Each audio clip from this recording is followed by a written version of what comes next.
Hi friends, good afternoon, good evening. चलिए आज हम लोग बात करते हैं पोस्ट मार्केट एनालिसिस में। क्या हमने सुबह मॉर्निंग में एनालाइज किया था, किस तरह का मूवमेंट रहा मॉर्निंग में, हम लोगों ने ट्रेड कैसे लिए, जो ट्रेड लिए छोटा प्रॉफिट लिया बुक करा, वो चलेगा। वो तो आप लाइव स्ट्रीम में आपने अगर बने होंगे तो देख लेना।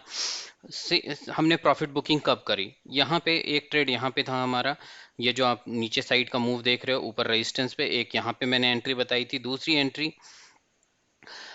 एंट्री आपकी थी जब ये रेड बनाने के बाद ये करेक्शन, जब ये करेक्शन आया, ये वाला ग्रीन कैंडल, इसके बाद मैंने एंट्री बताई थी निफ्टी में। उसके बाद नीचे का जो मूव था 10 पॉइंट से, आपको देखने में छोटा लग रहा है बट 10 पॉइंट का मूव इजिली मिल रहा था। एसएल हमारा 10 पॉइंट्स का होता है, बेस्ट जगह पे हम लोग एंट्री लेते हैं। आपको पता ही है, मैंने यहाँ प्रॉफिट बुकिंग के लिए भी बोला था, लगभग 10 पॉइंट के आसपास हमने प्रॉफिट बुकिंग भी कर लिया था। उसके बाद जब मैंने लाइव स्ट्रीम बंद करी तो मैंने क्या बोला, वो अब उस पर डिस्कस करते हैं। मैंने कहा था कि नीचे ये रेजिस्टेंस, ऊपर में ये रेजिस्टेंस है, जो ट्रेंड लाइन है वो रेजिस्टेंस का काम करेगा, और नीचे में एक मेजर सपोर्ट है। मैंने ये कहा था या तो ये ब्रेक करके नीचे के साइड कुछ प्राइस एक्शन दिखाएगा या नीचे रीटेस्ट करेगा, तब हम लोग नीचे एंट्री करेंगे, या इस ट्रेंड लाइन का ऊपर जब ब्रेकआउट देगा और रीटेस्ट करेगा तब हम लोग एंट्री लेंगे। ब्रेकआउट इसने दिया करीब करीब 10.55 पे। 10.55 के बाद अगर आपने इस कैंडल पे, ये कैंडल लगभग क्लोजर 10.50 का कैंडल बढ़िया क्लोज हुआ था, बहुत ही बुलिश कैंडल था, ईएमए पे था। लगभग ये इसका जो क्लोजिंग पॉइंट है ये भी बहुत सही था, मतलब ये रेजिस्टेंस पे ही था बट ये भी अच्छा कैंडल था एंट्री लेने के लिए।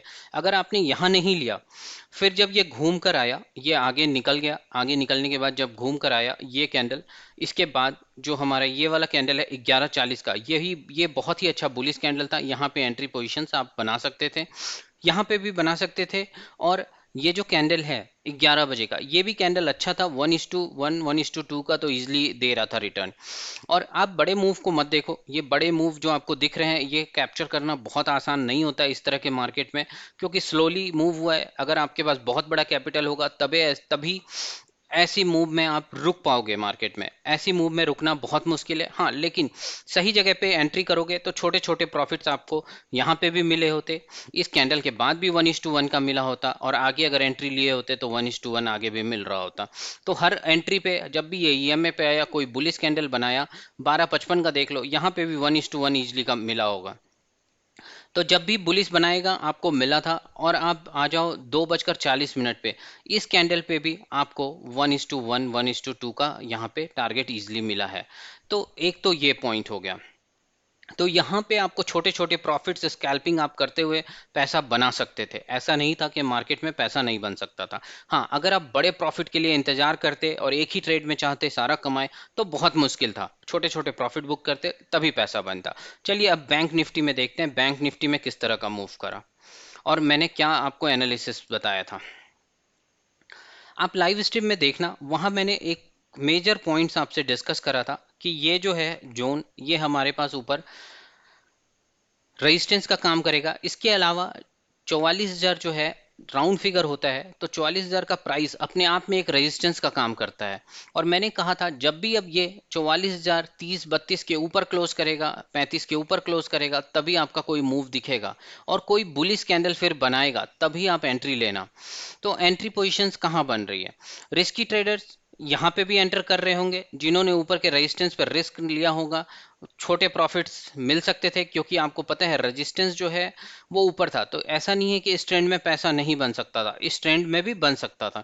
चलो एकदम सेफ चलने वाले लोग यहाँ एंटर नहीं करेंगे, लेकिन जब ये ब्रेकआउट ऊपर देकर फिर से नीचे आके ये रीटेस्ट कर रहा है, ये जो कैंडल है 10:45 का, ये एक अच्छा एंट्री दे रहा है। 10:45 के कैंडल पे एंट्री मिल सकती थी हमारे ईएमए वाले ट्रेड पे, और 1:3 का प्रॉफिट यहाँ भी बन सकता था।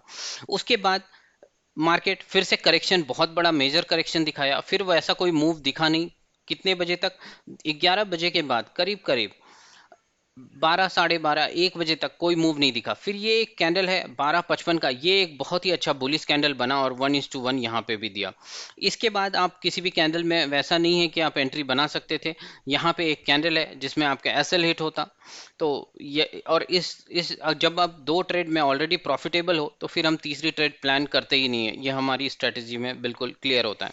ठीक है, मतलब मल्टीपल जगह पे पैसे बन सकते थे बट सही जगह पे आपको एंट्री करनी थी। ये आपको जो करेक्शंस दिख रहा है नीचे साइड का, ये ईएमए के अकॉर्डिंग बहुत मुश्किल था लेना, बट हाँ आप चाहो कि एक रेंज के बेसिस पे ट्रेड करें कि ऊपर का ये जो प्राइस एक्शन है ये डबल टॉप बना रहा है, फिर ये ट्रिपल टॉप बनाया, तो ट्रिपल टॉप के रिजेक्शन पे स्ट्रेटेजी बदल जाएगी।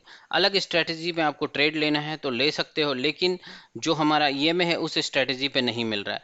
यहाँ पे आप देखोगे ट्रेड आपको मिल कैसे रहा है, ट्रेड आपको मिला ट्रिपल टॉप के बेसिस पे। यहाँ पे ट्रिपल टॉप बनाया, दूसरी बार रिजेक्शन, तीसरी बार रिजेक्शन, तो तीसरी बार रिजेक्शन बना के जैसे ही ये बियरिश कैंडल बना ये वाला, इस बियरिश कैंडल के लो पे आप एंट्री कर सकते थे ऊपर का एस एल लगा के। 1:1 1:2 ईजिली मिलता है, 1:1 आप देख ही लो, 1:1 से 1:2 के बीच में ये मूवमेंट है, तो हमारा अच्छा खासा प्रॉफिट हो जाता। लेकिन हम लोग सिर्फ ईएमए के साथ वाले ट्रेड को मैं ए कैटेगरी के ट्रेड मानता हूं, तो वो भी ट्रेड ठीक है, छोटे छोटे प्रॉफिट्स अभी दे रहा है, जब ट्रेंडिंग मूव होगा वही मार्केट में पैसे आपको बना कर देगा। आप डिसिप्लिन रहिए, ट्रेड करते रहिए, पोजीशन साइजिंग का अभी मैनेज कीजिए, क्योंकि अभी मार्केट थोड़ा साइडवेज है, इनडिसिसिव तरीके से चल रहा है, पैसा बनेगा, पेशेंस के साथ मार्केट में टिके रहिए। Thanks for watching. ऐसे ही लर्निंग वीडियोस के लिए मेरे इस यूट्यूब चैनल को सब्सक्राइब करिए। Thanks again.